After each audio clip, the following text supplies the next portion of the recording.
Let's begin today's Vanguard news by making players accept a hard truth, which is that you only played Grand Blue back in the day because there's a sexy vampire lady in it and hated the rest of the clan's aesthetic. Now that's out of the way and you admitted that fact, here's Nightrose's new right line and new supports coming in DZSS03. Undying Departed Grenache is your typical D-Series starter that will never match the original's legacy. Parting Shade is your typical D-Series Crest Maker Grade 1 right line unit that was so forgettable back in the day that he wasn't even remade in the V-Series. Pirate Swordsman Carl Lombard, when placed on rear guard, lets you have him go into hollow state and be retired at the end of your turn. When ridden over by a grade 3 Nightrose card, you can pay 1 Soul Blast to select up to 2 normal unit cards that isn't a sentinel from the top 7 cards of your deck, then add one of them to your hand and sending the rest to your drop zone. And while on rear guard, he gets 5k power when he attacks if he's in hollow state.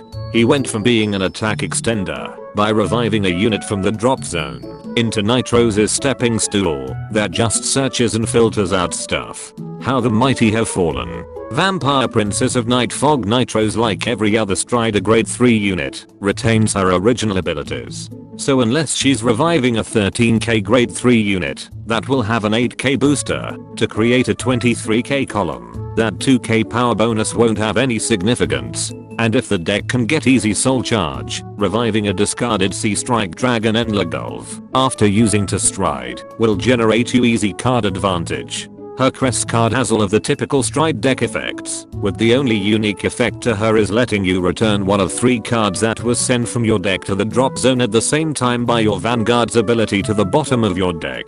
Nightrose players can rest easy as using her Generation Break 2 ability will give you the chance of returning one of your triggers being milled to the drop zone. The question now, however, is who is worth reviving with her Generation Break 2 ability, especially when Grenache can no longer countercharge. Cam the Ghost T, when placed on rear guard, lets you have it go into hollow state and be retired at the end of your turn.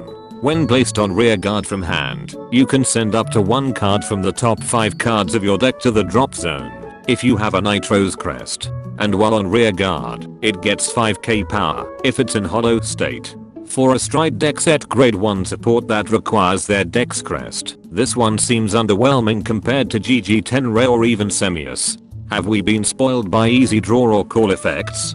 Finally, Mighty Rogue Nightstorm is your typical Stride deck set Stride draw grade 3 card. While on rear guard at Generation Break 2 during your turn, he gets 10k power if he's in hollow state. Nightrose players will have a hard decision if they will use this card over Sea Strike Dragon Enlagulf when the deck hints that Nightstorm will be the deck's best attack extender. And that concludes this Vanguard news without the bullshit. Special thanks to my Patreon members for continuing to support my content creation. Be sure to subscribe and let me know in the comments if you played Grand Blue because you love necromancy and not because of a sexy vampire lady.